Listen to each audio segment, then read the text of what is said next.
बहुत समय पहले ऊंचे पहाड़ों से घिरे एक सुंदर और समृद्ध प्रहलादनपुर नाम का राज्य था, जिसमें शक्तिशाली लेकिन स्वभाव से थोड़ा कठोर और घमंडी राजा विक्रम शासन करता था। उसे लगता था कि एक राजा की असली ताकत उसके खजाने में सोने की मात्रा और सैनिकों की गिनती में होती है। इसी राज्य में गांव के किनारे एक छोटी सी कच्ची झोपड़ी में एक हरिया नाम का गरीब किसान अपनी पत्नी और बेटी के साथ रहता था। हरिया मेहनती, ईमानदार और लोगों की मदद करने वाला इंसान था। उसका घर छोटा जरूर था, लेकिन उसका दिल बहुत बड़ा था। उसकी मान्यता थी कि इंसान की सच्ची दौलत उसके गुण, उसकी मेहनत और उसके अच्छे काम होते हैं।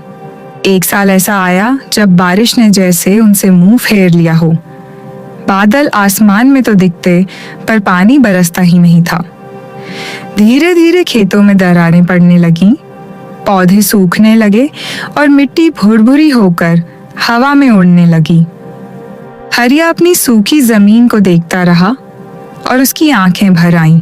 हे भगवान, अगर इस साल फसल नहीं हुई तो मेरे परिवार की रोटी का क्या होगा? क्या मेरी मेहनत का कोई फल नहीं मिलेगा? उसकी बेटी गुड़िया उसके पास आकर कहती है, बाबा, आप हमेशा कहते हो ना कि मेहनत करने वालों का साथ भगवान जरूर देते हैं, तो चिंता मत करो बाबा, सब ठीक होगा। कि हरिया अपनी बेटी को गले लगा लेता है। उसकी आंखों में दर्द था, लेकिन बेटी की मासूमियत ने उसके दिल में थोड़ा साहस भर दिया। महल में बैठकर राजा विक्रम राज्य की आर्थिक स्थिति पर परेशान था। सूखे की वजह से टैक्स की वसूली कम हो गई थी। इसी गुस्से में उसने एक कठोर आदेश जारी करने का तय किया। राजा ने मंत्री को राज्य के हर गांव में जाकर आदेश करने की घोषणा की। सुनो सुनो, राजा का हुक्म है, राज्य का हर किसान तय समय पर टैक्स जमा करेगा।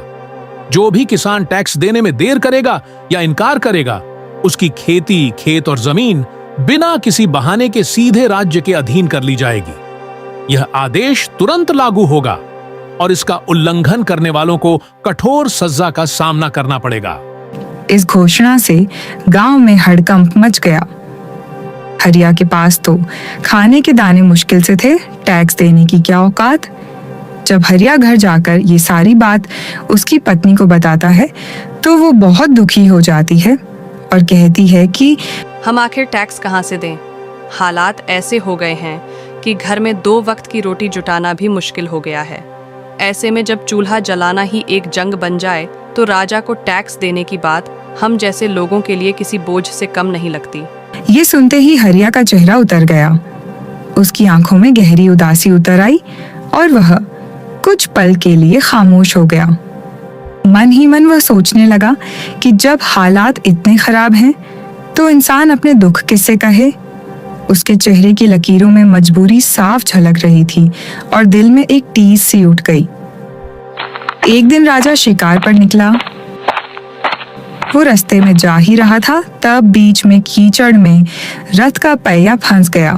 घोड़े ने खूब जोर लगाया, पर निकल नहीं पाया। तब बाजू के खेत में हरिया काम कर रहा था, तो उसने राजा को देखा। देखते ही वो तुरंत राजा के पास जा पहुंचा। राजन, अगर आप कहें तो मैं कोशिश करूं। राजा उसे सिर से पांव तक देखता है और मन में सोचता है कि एक फटा कुर्ता पहने गरीब किसान, ये क्या मेरी मदद करेगा? तुम क्या कर सकते हो एक किसान होकर? हरिया मुस्कुरा दिया और कहा, राजन, कभी कभी साधारण समझे जाने वाले लोग भी असाधारण काम कर दिखाते हैं। उनकी ताकत पद या वैभव में नहीं, बल्कि उनके साहस और मेहनत में छिपी होती है। अगर आपकी अनुमति और विश्वास मुझे मिल जाए, तो मैं पूरी लगन से यह काम करने की कोशिश करना चाहता हूँ। शायद मेरी यह छोटी सी पहल किसी बड़े संकट का समाधान बन जाए। राजा ने कुछ पल सोचते हुए अनमने भाव से उसकी ओर देखा। चेहरे पर असमंजस साफ झलक रहा था, मानो मन पूरी तरह सहमत न हो। फिर भी उसने हल्का सा सिर हिलाकर अनुमति दे दी। हरिया ने पूरी ताकत लगाई और कुछ ही पलों में रथ कीचड़ से बाहर निकल आया। राजा यह दृश्य देखकर स्तब्ध रह गया। जिस व्यक्ति को उसने कुछ ही क्षण पहले तुच्छ और नाकाबिल समझ लिया था, उसी ने अपने मेहनत से न केवल राजा का रथ निकाला, बल्कि उसके राजसी सम्मान और मान मर्यादा की भी रक्षा कर ली। उस पर राजा को एहसास हुआ कि काबिलियत पद या वैभव की मोहताज नहीं होती। राजा धीरे से बोला, तुमने मेरी मदद क्यों की? मैंने तो तुम्हारे साथ अच्छा व्यवहार भी नहीं किया था।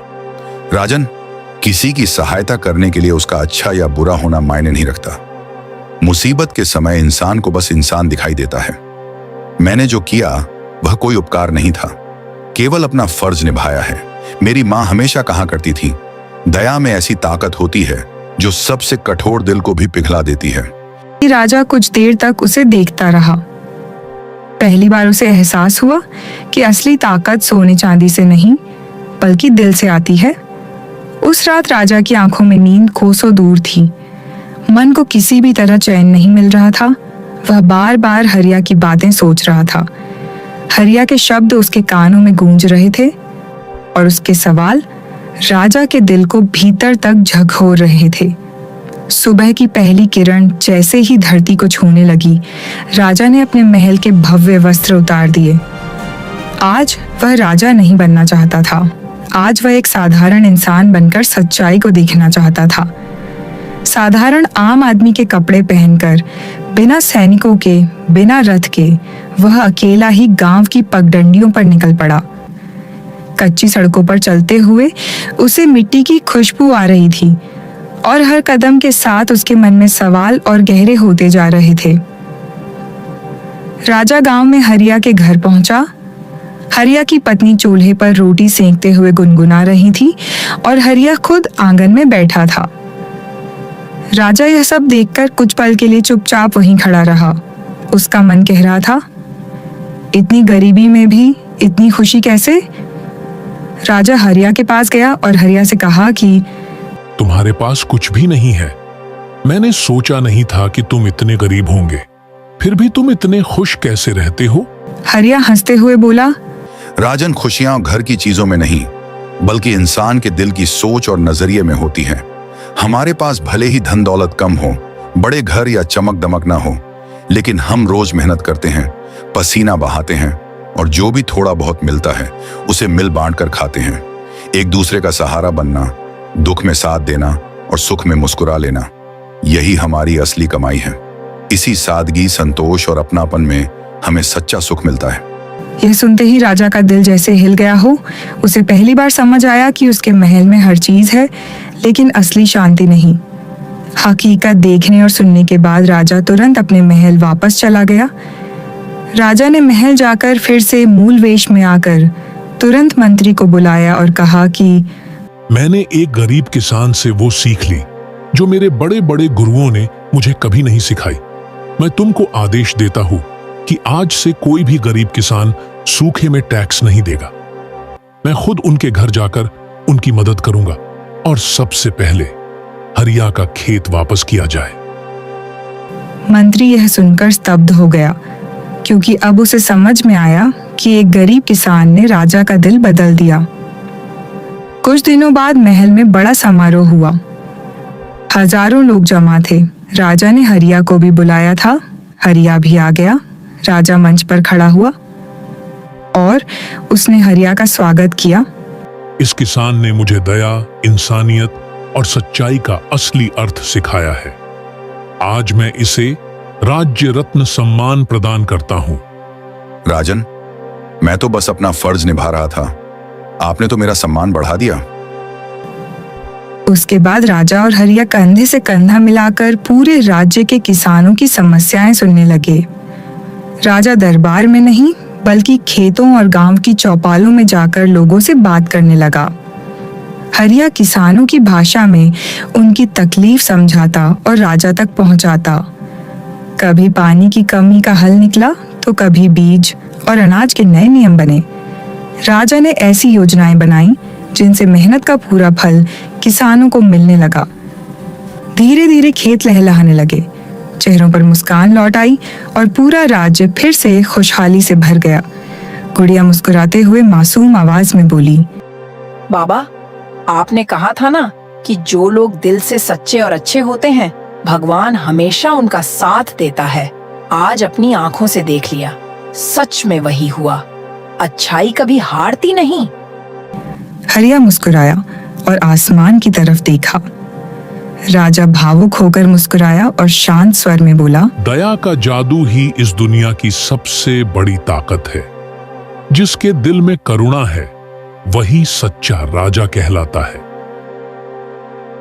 और इसी तरह एक गरीब किसान और एक राजा की सच्ची दोस्ती पूरे राज्य में इंसानियत, भरोसे और अच्छाई की मिसाल बन गई, जिसे लोग पीढ़ियों तक याद करते रहे।